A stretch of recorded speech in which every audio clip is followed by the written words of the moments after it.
2022 was not a great year for weather records in New York City. Neither was 2021, but that at least came closer. But why? Well, first of all, we do have to dissect the fact that that a lot of other New York City weather sites had a lot more luck setting records in New York City. Now, this is always expected to be the case. Because in general, if you're at a point where you have like two or more stations comparing data, it's easier for the newer stations to get data. In New York City, records go back to 1869. They go back to 1931 in Newark. They go back to 1940 at LaGuardia, 1948 at Kennedy and Bridgeport, and 1963 in Islip. Tony's saying it's not exactly safe. Okay, anyway. So, when we look at records from other metro sites, we see a lot more of them. For instance, on January 29th, 2022, Islip saw their largest single-day snowfall.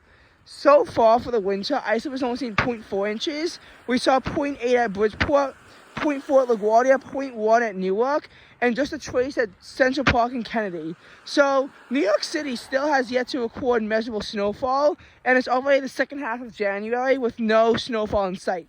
Could this be Central Park's first winter without any measurable snowfall? That is yet to be seen, but we do have more records to go through on this list. So, we talked about that record snowfall in Islip, that largest single-day snowfall. 23.5 inches fell, eclipsing the record of 23.4 set during the January 2016 blizzard. Now, in Central Park, the January 2016 blizzard dumped 27.5 inches of snow on the ground. But, you know, this blizzard that walloped Islip actually was worse largely to the east of Long Island. Central Park saw 8.3 inches, which was a daily record for snowfall, but by all means, it was definitely not any kind of all-time record, nor was it even that serious of a storm for New York City. You know, the same way that the February 1st, 2021 storm kind of came close to being historical. If you understand what I'm saying over there.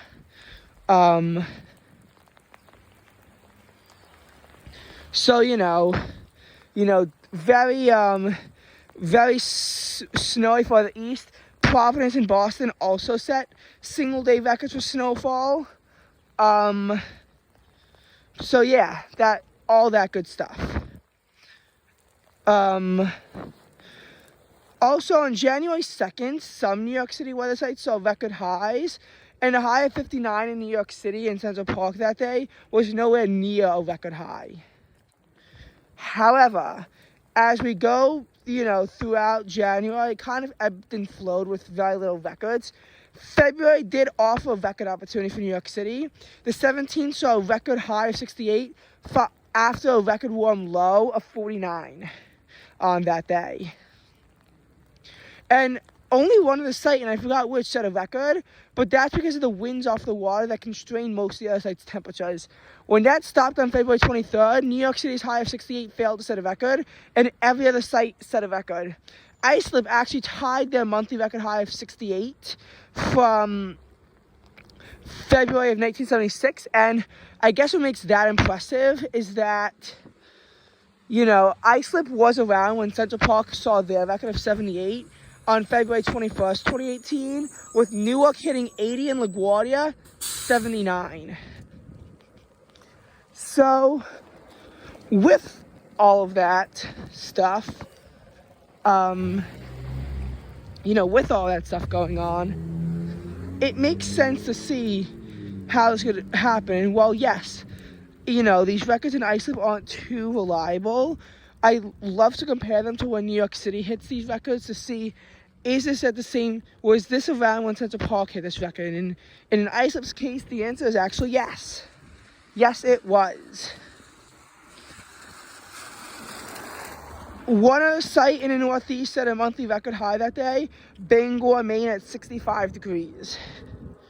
This would occur just 2 days before an ice storm struck the region. February was actually rather turbulent. March. March definitely had its share of records. March 6th and 7th in Central Park tied record highs, 68 and 74. Not sure what the other records were. And yes, 68 degrees apparently isn't enough to tie a record in late February, but it is in early March. I do not understand it, but that's reality. New York City also saw its strongest wind gusts in Sandy, with wind gusts of around 50 miles an hour. One person was actually killed in western New York due to falling trees, and we saw a lot of that stuff. And just 2 days later, 0.4 inches of snow fell, which remains the last measurable snowfall in New York City. So when we talk about snow droughts, in order to have our latest data first measurable snow in Central Park, needs to go until at least January 30th of no snow. But for a longest snow drought, that would have to go until February 5th.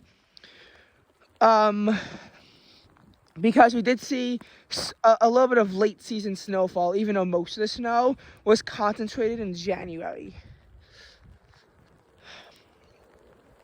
Now, as far as March went, there weren't really any too notable records. High Point Monument actually recorded strongest ever wind gust of 82 miles an hour, stronger than any wind gust even during Hurricane Sandy, but that's not an official NWS New York weather site. I just felt the need to mention it. New York City would set a record on March 28th for the coldest daily high of 33, and every weather station would break their record that day with the exception of Newark, where the high of 35 degrees was only enough to tie the record. However, the low the next day was I think tied the record at 2 metro sites, I think LaGuardia and Bridgeport. The low of 24 at JFK was enough to break the daily record for the low. However, when Central Park set their record of 10, that was in 1923. And in 1923, Central Park was the only weather site around to capture data. It just was. It was the only weather site to capture data from. All right, so now we get to the point where I'm freezing, and we also get to April. So April was not really too notable in terms of records. The high of 79 on April 14th was nowhere near a record high. That being said, April 14th's high of 73 in Islip and 88 in Newark were enough to tie, but not break, records. No monthly records, of course, because this is in the middle interior of the month, although the record highs for April in the New York metro area actually are from mid-April 2002, with absolutely summer-like temperatures.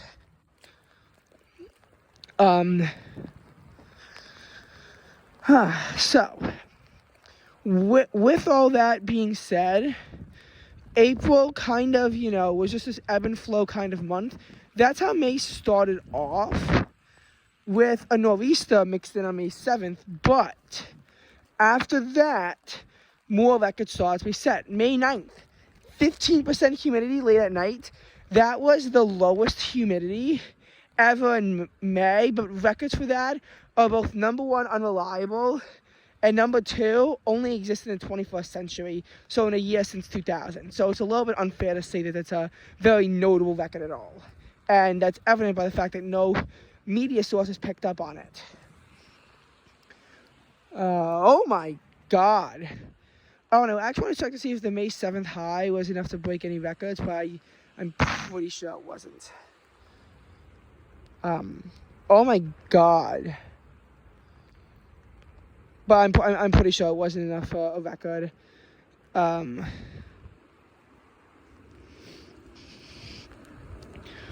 All right. So I think I might have actually begun to caught a cold due to me being cold. Anyway, May 21st was not enough to set a record in New York City, despite a high of 90 degrees.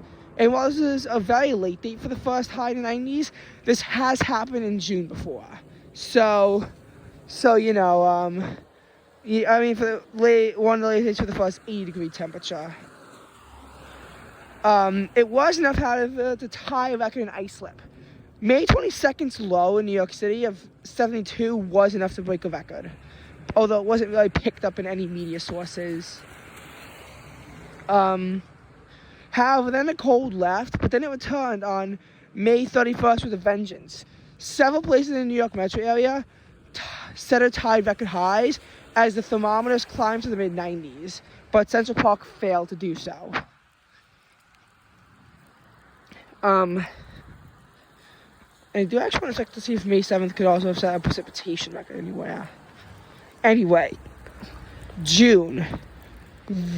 Very dull month. There pretty much was no opportunity to set any records.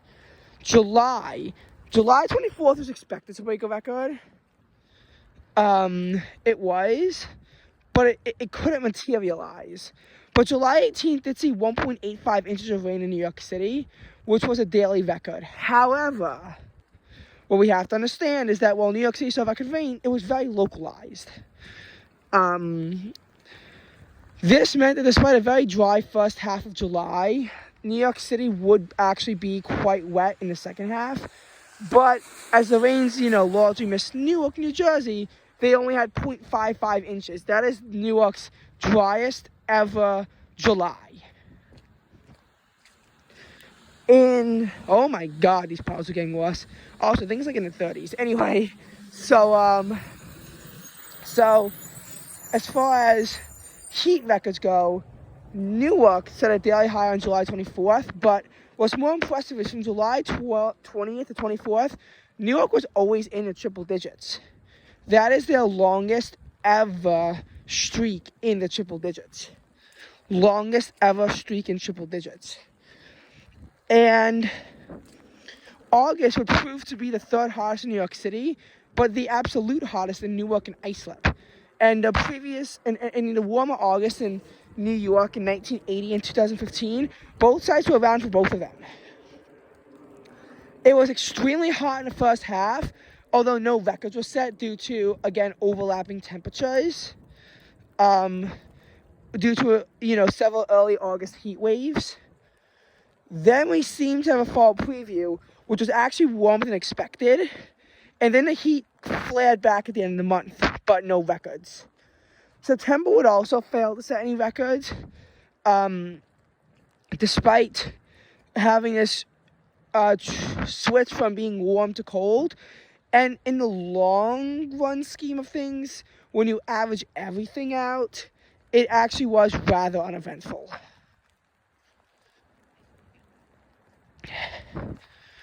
It was. So that's how dull September was. October, on the 3rd, set a daily temperature record at JFK, the coldest high for the day, at 52. The record was tied in Newark, but Central Park's high for 53, far from the record of 49. And while almost every single metro site in New York City set a daily rainfall record on October 4th, the Central Park rainfall total of 1.85 inches failed to be a record because of a tropical storm back in the 1870s where no other metro site was around.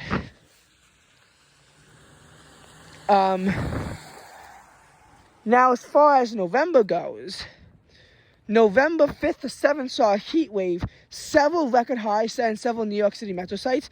Central Park set a record on November 6th with a high of 75 degrees. But they would fail to do so on November 7th, as they were the coldest spot in the metro and with a high of only 77. Islip's high of 80 and Bridgeport's high of 79 were monthly records. But then November would take a dramatic cool down. And that's why, it failed to be in any kind of historical rankings. Also, on November 12th, every single metro site set a record for a record high temperature, or at least tied it. In some cases from the year prior.